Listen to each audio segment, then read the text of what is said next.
es tomar la cruz? ¿Qué es tomar la cruz?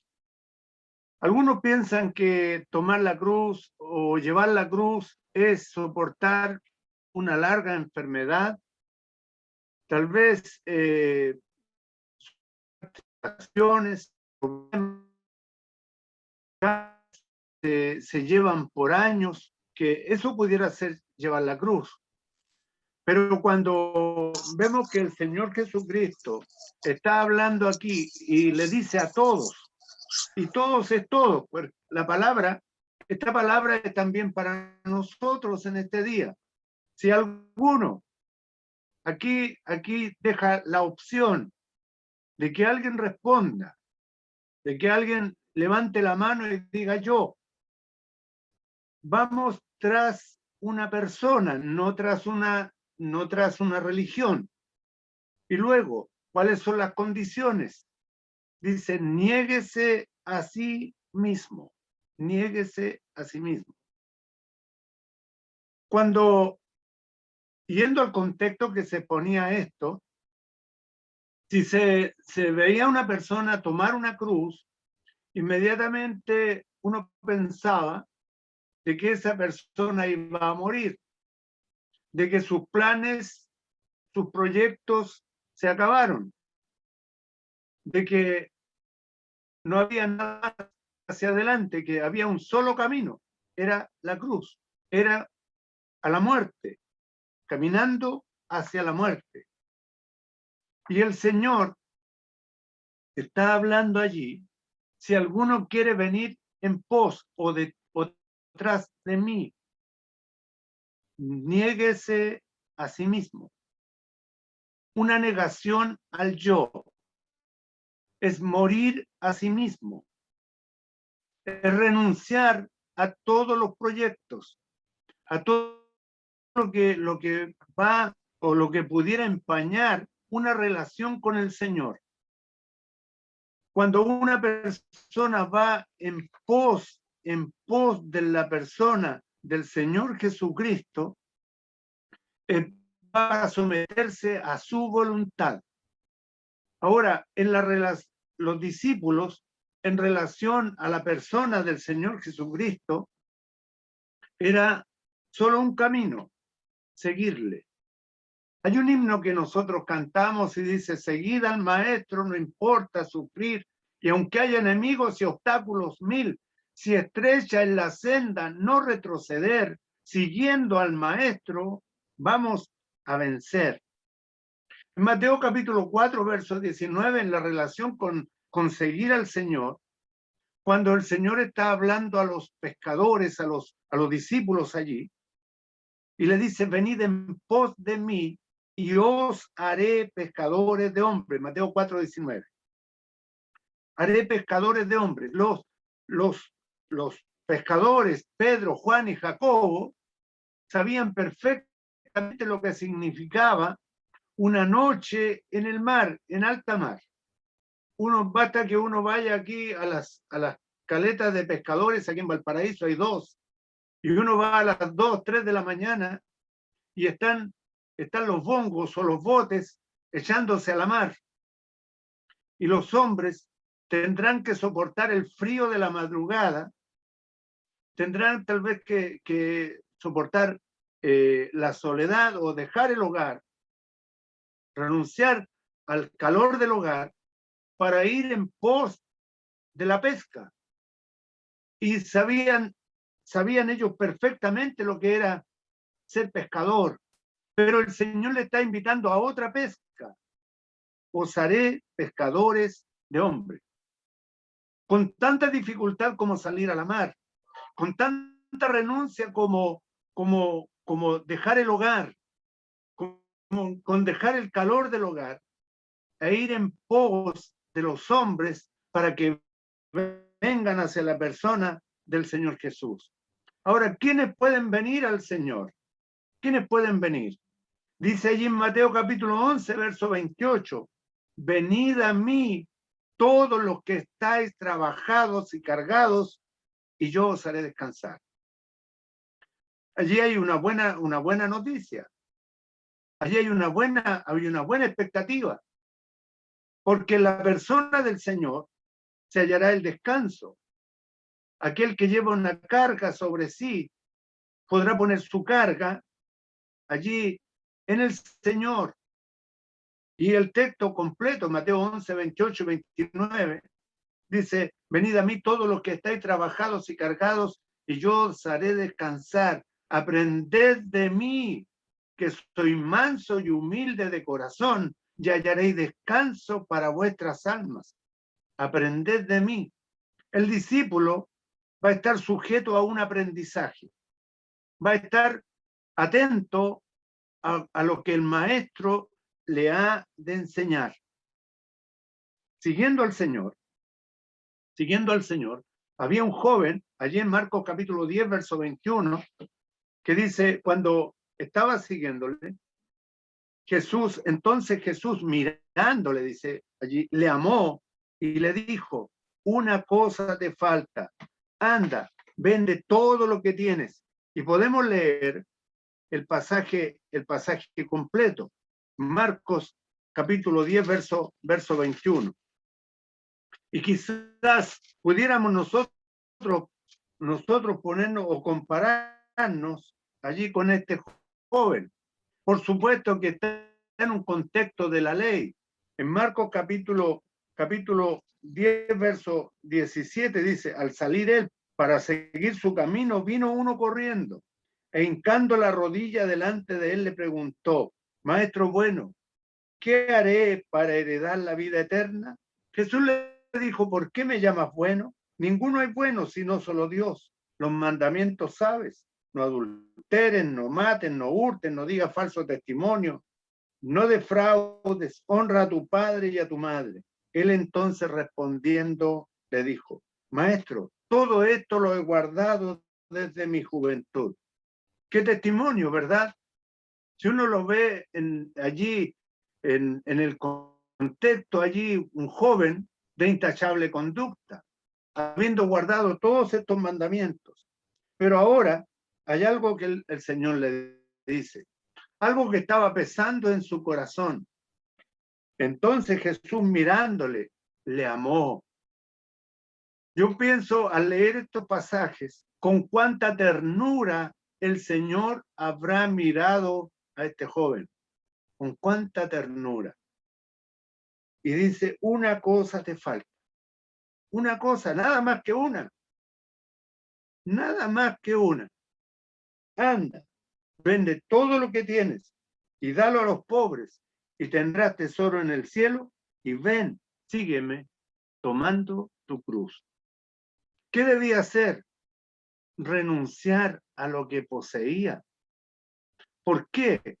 No es que sea malo tener posesiones, sino cuando las posesiones ocupan el corazón, cuando las posesiones ocupan el lugar que el Señor debe ocupar.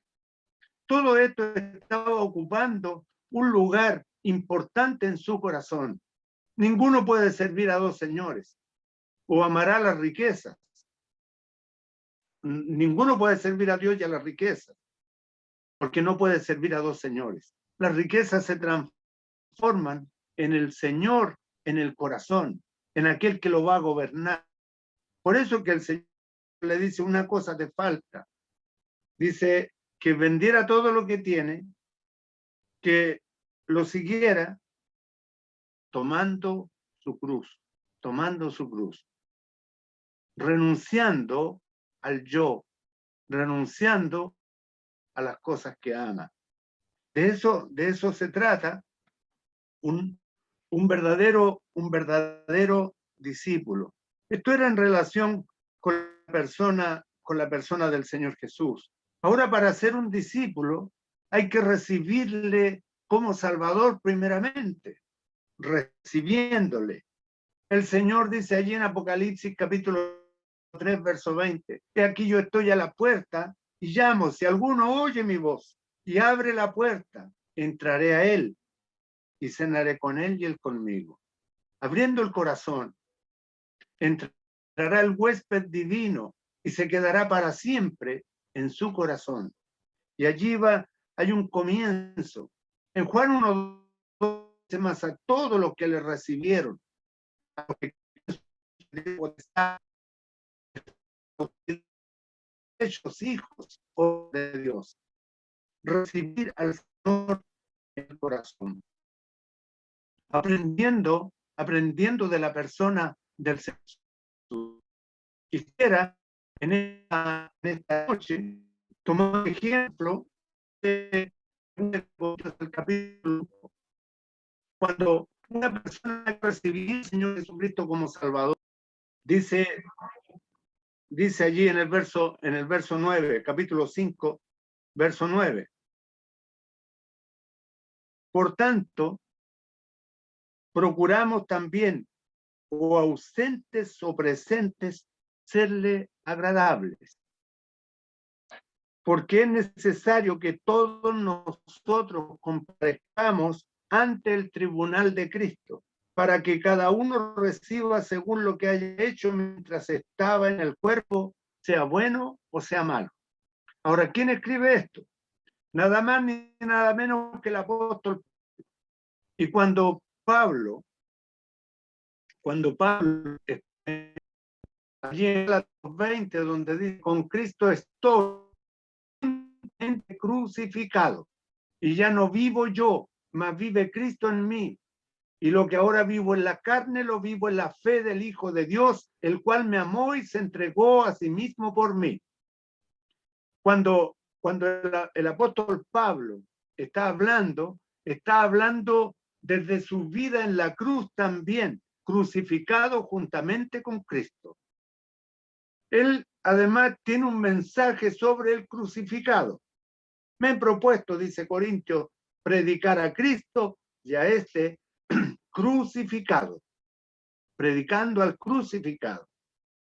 Ahora, los que son de Cristo han crucificado la carne con sus pasiones y deseos. El mundo me ha crucificado a mí y el mundo, dice el apóstol Pablo.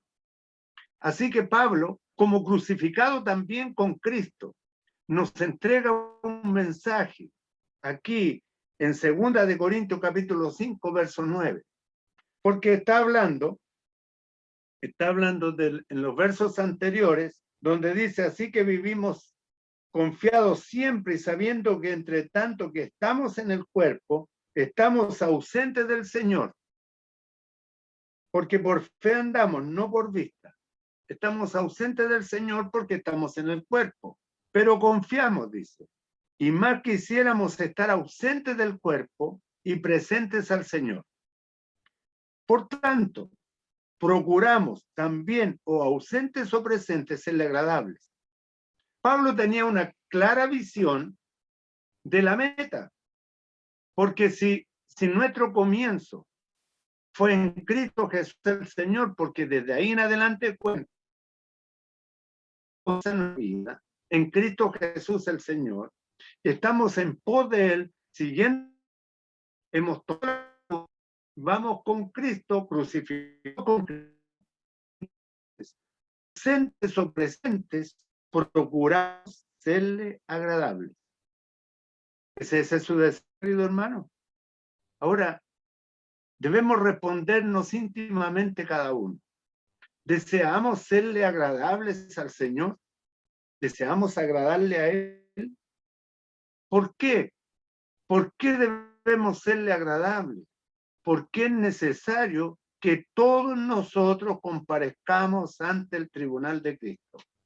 Y el tribunal de Cristo, aquí la palabra tribunal es bimá, se trata de un juez de competencia que está sentado sobre un estrado y que está calificando una carrera. Y allí estará el Señor, en la bimá o en el estrado, para calificar nuestra carrera, para calificar nuestro recorrido como creyente a través de toda nuestra vida, para que cada uno reciba según lo que haya hecho mientras estaba en el cuerpo, sea bueno o sea malo. Aquí el creyente no será juzgado, va a ser juzgada la competencia del creyente, van a ser juzgadas las obras del creyente. Lo que hicimos mientras estábamos en el cuerpo, sea bueno o sea malo.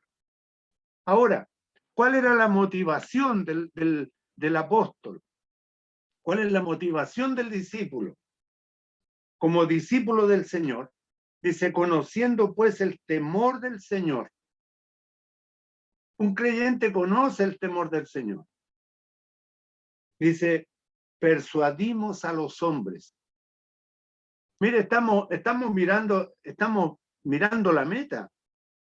Mirando la meta. El apóstol Pablo era un hombre que miraba la meta. Allí en Filipenses dice, prosigo a la meta, al premio del supremo llamamiento de Dios. Al premio del supremo llamamiento. Está mirando allá, porque todo lo que hacemos aquí va debemos pensar y meditar bien esto, queridos hermanos, y considerar bien que tendremos que dar cuenta al Señor por todo lo que hayamos hecho, por todo lo que hicimos en la voluntad del Señor y por lo que no hicimos cuando debíamos haberlo hecho, por lo que omitimos. Todo tendrá consecuencias eternas, absolutamente todo. Y dice el apóstol, persuadimos a los hombres. ¿Está el deseo nuestro en persuadir a otros? Persuadir cuando uno está vendiendo un producto, perdone que tome este ejemplo coloquial, cuando uno quiere vender algo, uno persuade a la persona de que lo que tiene en las manos para vender es de excelente calidad. Está entregando algo que realmente le va a ser de utilidad al que está delante. Y el apóstol dice, persuadimos a los hombres. Les persuadimos con el evangelio, porque el evangelio es vida eterna, porque la persona va a ser librado de la condenación eterna, porque le conviene para su alma, porque está hecho, el hombre fue hecho para la gloria de Dios. Y cuando la persona recibe al Señor Jesucristo, Dios es glorificado. Dios es glorificado, el Señor Jesucristo. El Señor Jesucristo va a ser glorificado con las almas que Él gana, porque el Señor las gana. Es el Santo Espíritu el que convence de pecado, de justicia y de juicio.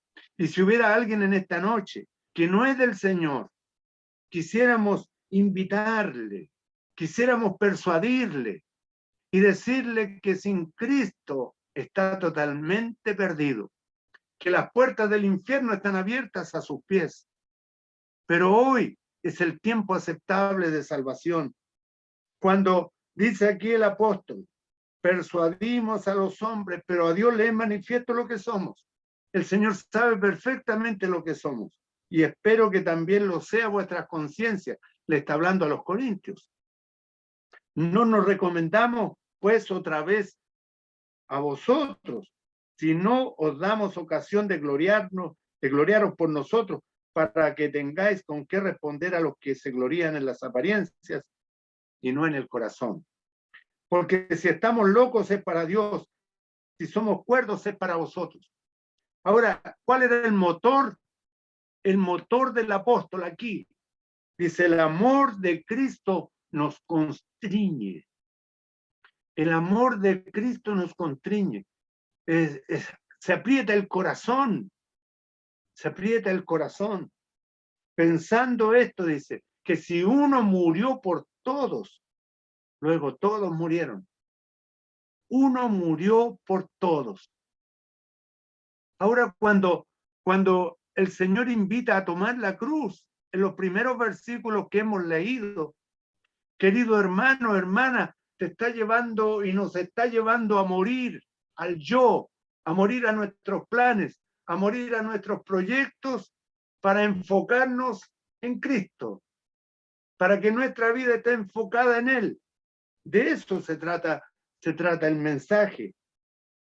Dice, y por todos murió, para que los que viven ya no vivan para sí, Aquel que iba a la cruz ya no vivía para sí, había muerto, moría allí, pero no vivía para sí.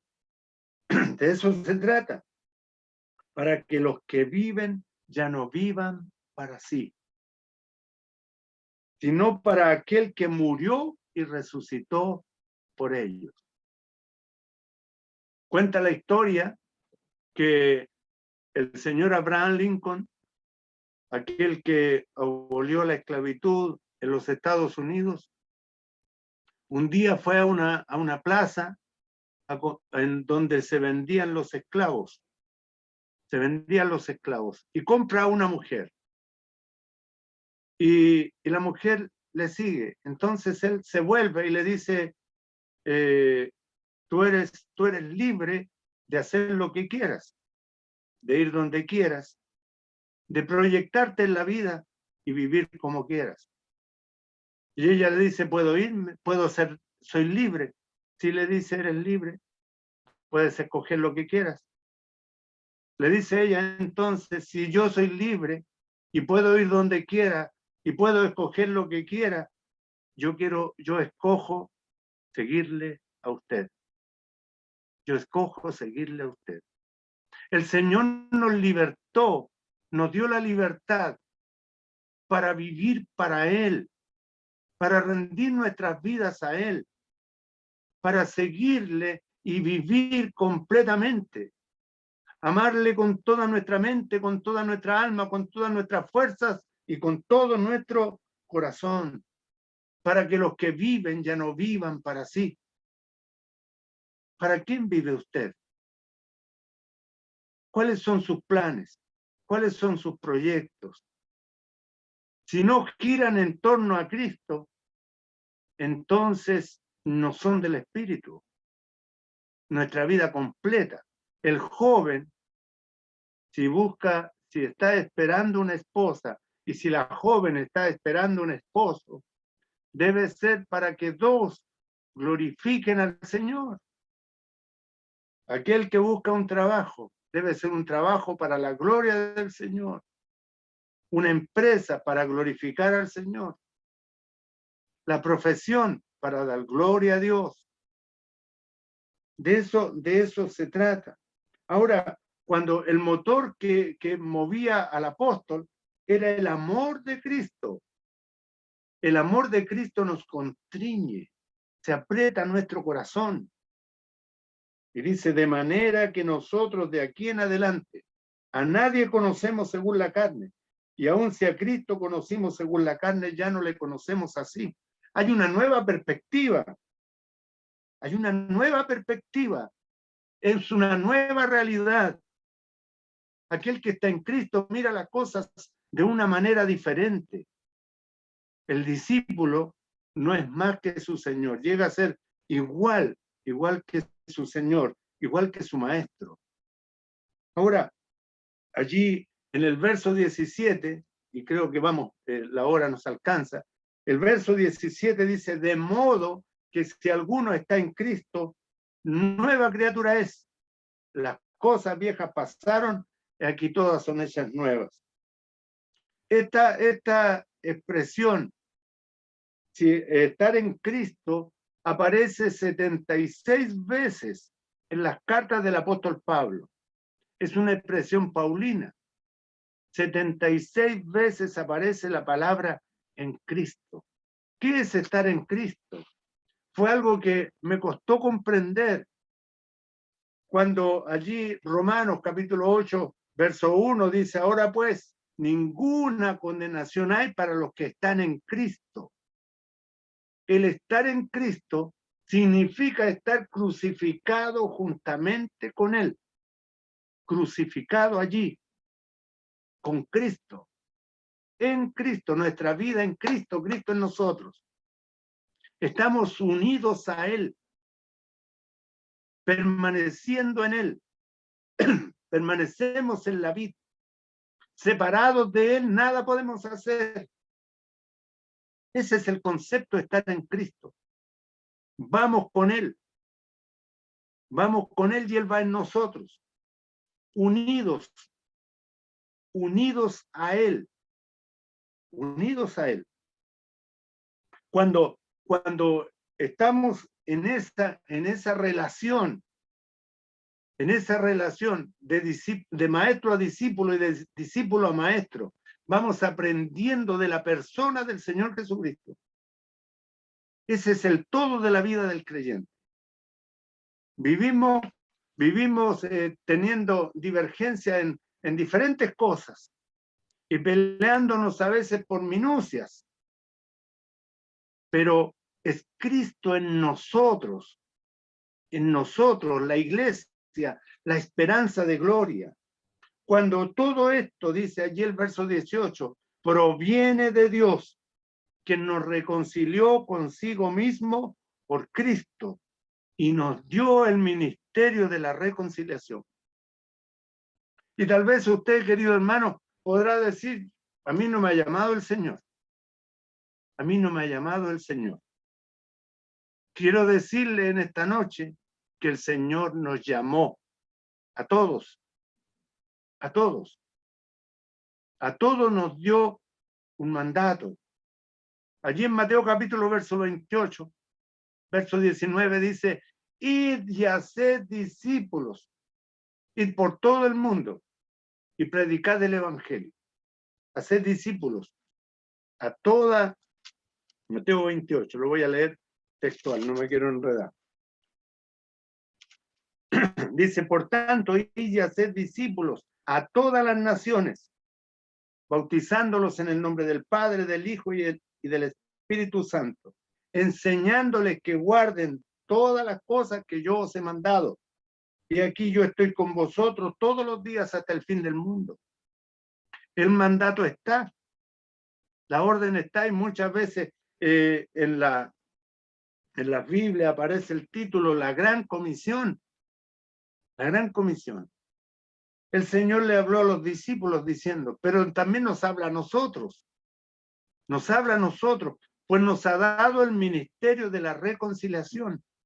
Somos embajadores, dice el verso 20, en nombre de Cristo, como si Dios rogase por medio de nosotros. Usted es la voz de Dios. Dios habla a través de usted y a través de mí. Habla a través de nosotros. Como si Dios rogase por medio de nosotros. Os rogamos en nombre de Cristo. Y yo en esta noche, si hay alguien que no es del Señor, le ruego en el nombre de Cristo, reconcíliese.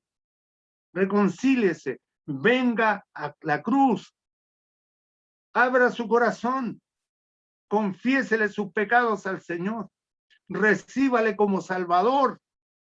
Se han roto las cadenas del pecado.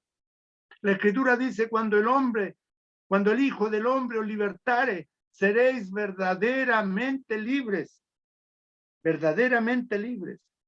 Como si Dios rogase por medio de nosotros. Os rogamos, reconciliaos con Dios. Reconcíliese. Pues hoy es el tiempo de salvación. He aquí el día, he aquí el tiempo aceptable. He aquí el día. Allí en la carta a los Hebreos, el capítulo 3, dice, si oyereis hoy su voz, no endurezcáis vuestros corazones. Y lo repite allí en la carta a los Hebreos 3 o 4 veces, si no me equivoco. Pero en el capítulo 3 lo repite un par de veces. Si oyereis hoy su voz. Tal vez usted esperará que Dios le hable personalmente. Pues cuando abrimos las Escrituras, Dios nos habla. Y Dios ocupa a hombres para hablar a otros hombres. Queremos persuadirle a usted que no es del Señor. Y como las cartas están escritas para creyentes, juramos también, ausentes o presentes, serle agradables. Para los creyentes, en esta noche el Señor nos habla. El Señor está hablando en nuestros corazones. Que le seamos agradables, serle agradables al Señor. Tomando la cruz cada día. Con Cristo estoy junto juntamente crucificado. Ya no vivo yo, mas vive Cristo en mí. Y lo que ahora vivo en la carne, lo vivo en la fe del Hijo de Dios, el cual me amó y se entregó a sí mismo por mí. Dice allí en el capítulo 6, verso 14 de los Gálatas, el mundo me ha crucificado a mí y yo al mundo.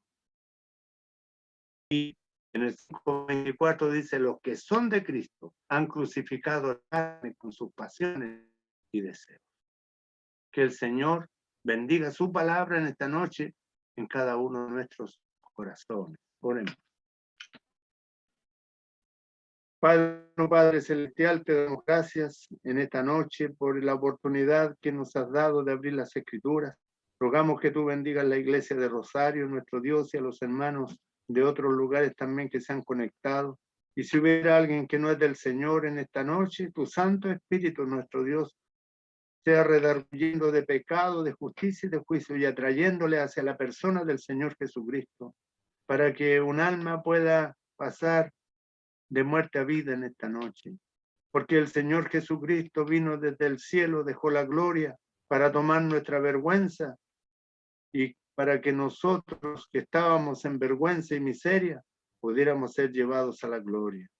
Te damos gracias, nuestro Dios, en esta hora. Rogamos tu más rica bendición sobre cada una de nuestras vidas, en el nombre del Señor Jesús. Amén.